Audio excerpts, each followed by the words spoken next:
अस्सलामुअलैकुम स्टूडेंट्स। आज हम नाइन्थ क्लास की फ़िज़िक्स के चैप्टर नंबर 2 का लेक्चर नंबर 32 पढ़ेंगे, जो कि पेज नंबर 54 पर मौजूद है। और आज का हमारा टॉपिक है प्रॉब्लम 2.9 सॉल्व करनी है। इसमें लिखा हुआ है व्हेन ब्रेक्स आर अप्लाइड, जब ब्रेक्स लगाई जाती हैं, the speed of a train decreases from 96 kilometre per hour to 48 kilometre per hour in 800 metre. यानी कि उस ट्रेन की स्पीड जो है वो 96 किलोमीटर पर आवर है, और वो जब ब्रेक लगाई जाती है तो 800 मीटर का डिस्टेंस कवर करने के बाद उसकी स्पीड जो है वो 48 किलोमीटर पर आवर रह जाती है। ठीक है जी। यानी स्टार्ट में उसकी स्पीड 96 किलोमीटर पर आवर है, ब्रेक सप्लाई होती हैं तो उसकी स्पीड डिक्रीज होकर 48 किलोमीटर पर आवर रह जाती है, और इतने में वो डिस्टेंस कवर करती है 800 मीटर का।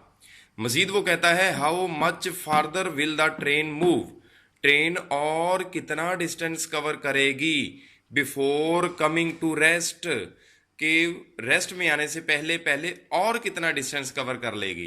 यानी ट्रेन की स्पीड जो है वो 96 किलोमीटर पर आवर से डिक्रीज होकर 48 किलोमीटर पर आवर होती है।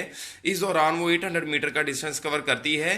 ब्रेक्स अगर अप्लाई किए ही रखें तो उसकी स्पीड डिक्रीज होते होते 48 किलोमीटर पर आवर से डिक्रीज होते होते वो रेस्ट में आ जाए, यानी उसकी फाइनल स्पीड जीरो हो जाए, तो इस दौरान वो कितना डिस्टेंस कवर करेगी वो आपने फाइंड करना है। और इसमें एक हिंट दिया हुआ है assuming the retardation to be constant, कि उस ट्रेन का रिटार्डेशन जो है वो कांस्टेंट है। तो इसका डाटा बनाते हैं एक डायग्राम से बनाकर वैल्यूज को पहचानते हैं। पॉइंट सपोज के पॉइंट ए पर उस ट्रेन की स्पीड 96 किलोमीटर पर आ रहा है, और यहाँ पर आकर वो ब्रेक अप्लाई करती है और वो डिस्टेंस कवर करती जाती है और उसकी स्पीड डिक्रीज होती जाती है, और एक पॉइंट बी पर आकर उसकी स्पीड डिक्रीज होते होते 48 किलोमीटर पर आवर रह जाती है, और इस दौरान वो डिस्टेंस कितना कवर कर चुकी है जी? 800 मीटर। ठीक है जी। ब्रेक सप्लाई किए ही रखे जाएं अगर, तो उसकी स्पीड 48 किलोमीटर पर आवर से डिक्रीज होते होते होते होते फाइनल वेलोसिटी, उसकी फाइनल स्पीड जीरो हो जाती है। पॉइंट बी से लेके पॉइंट सी तक वो कितना डिस्टेंस कवर करेगी ये हमने फाइंड करना है। तो एक डिस्टेंस गिवन है, उसको हम S1 से डिनोट कर लेंगे, और एक डिस्टेंस हमने फाइंड करना है, उसको हम S2 से डिनोट करेंगे। और एंड पे जो उसने कहा था रिटार्डेशन टू बी कांस्टेंट, उसका मतलब ये है कि दोनों पोर्शन में जो एक्सेलरेशन की वैल्यू है या रिटार्डेशन की वैल्यू है वो क्या है? सेम है। यानी ए से लेके बी तक का एक्सेलरेशन और बी से लेके सी तक का एक्सेलरेशन, ये दोनों इक्वल होंगे। तो हमने फाइनली फाइंड क्या करना है? Distance from B to C, B से लेके सी तक का डिस्टेंस हमने फाइंड करना है, ये वाला जिसको हमने S2 से डिनोट किया हुआ है।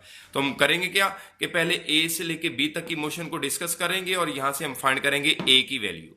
जो ए की वैल्यू ए से लेके बी तक पोर्शन में होगी, वही ए की वैल्यू जो है वो बी से लेके सी तक के पोर्शन में होगी। तो पहले हम ए से लेके बी तक मोशन यूज करेंगे, यहां से हम फाइंड करेंगे ए, और ये ए की वैल्यू हम इस पोर्शन में यूज करेंगे, और B to C motion discuss करते हुए हम डिस्टेंस जो है वो फाइंड करेंगे। तो ये तरतीब होगी। तो फ्रॉम ए टू बी, ए से लेके बी तक की मोशन डिस्कस करें, तो जो वेलोसिटी ए पर है वो इनिशियल होगी, जो वेलोसिटी बी पर है वो फाइनल होगी। तो ए पॉइंट पर उसकी वेलोसिटी 96 है और बी पॉइंट पर 48 है, लिहाजा ये इनिशियल है और ये फाइनल है इस पोर्शन की। तो ये आ गया बेटा इनिशियल वेलोसिटी आ गई 96 किलोमीटर पर आवर, इसको मीटर पर सेकंड में कन्वर्ट किया तो आंसर आ गया 26.667 मीटर पर सेकंड। फाइनल वेलोसिटी है जी VF 48 किलोमीटर पर आवर, इसको मीटर पर सेकंड में कन्वर्ट किया तो आंसर आ गया 13.333 मीटर पर सेकंड। हमने डिस्टेंस की वैल्यू गिवन है जी 800 मीटर, और हमने फाइंड क्या करना है? Acceleration A। तो using third equation of motion, formula है जी 2AS is equal to VF square minus VS square, और हमने S को डिफ्रेंशिएट करने के लिए S1 लिखा हुआ है जी, तो यहाँ पर आ जाएगा S1। यहाँ से हमने A फाइंड करना है, ये जो 2S1 मल्टीप्लाई हो रहा है दूसरी साइड पे जाके डिवाइड हो जाएगा। इस फार्मूला में बेटा वैल्यूज पुट करें, VF की वैल्यू आ गई 13.333 इसका स्क्वायर, माइनस VI की वैल्यू आ गई 26.667 इसका स्क्वायर, 2 एज इट इज आ गया, और S1 की वैल्यू आ गई 800। अब इसका स्क्वायर लेंगे तो ये वाली वैल्यू आ जाएगी 20, इस वैल्यू का स्क्वायर लेंगे तो ये आ जाएगा, नीचे 2 मल्टीप्लाई बाय 800, ये आ गया 1600। अब इस वैल्यू में से इस वैल्यू को माइनस करेंगे तो आंसर ये आ जाएगा ओवर 1600 एज इट इज आ गया। इनको डिवाइड करवाएंगे तो एक्सेलरेशन की वैल्यू आ गई माइनस 0.333, और यूनिट इसका आएगा मीटर पर सेकंड स्क्वायर। उसके बाद हम लिखते हैं the retardation of the train is constant, इसका मतलब ये है कि जो एक्सेलरेशन की वैल्यू हमने ए से लेके बी तक पोर्शन में फाइंड की है, वही ए की वैल्यू हम बी से लेके सी तक के पोर्शन में इस्तेमाल कर सकते हैं।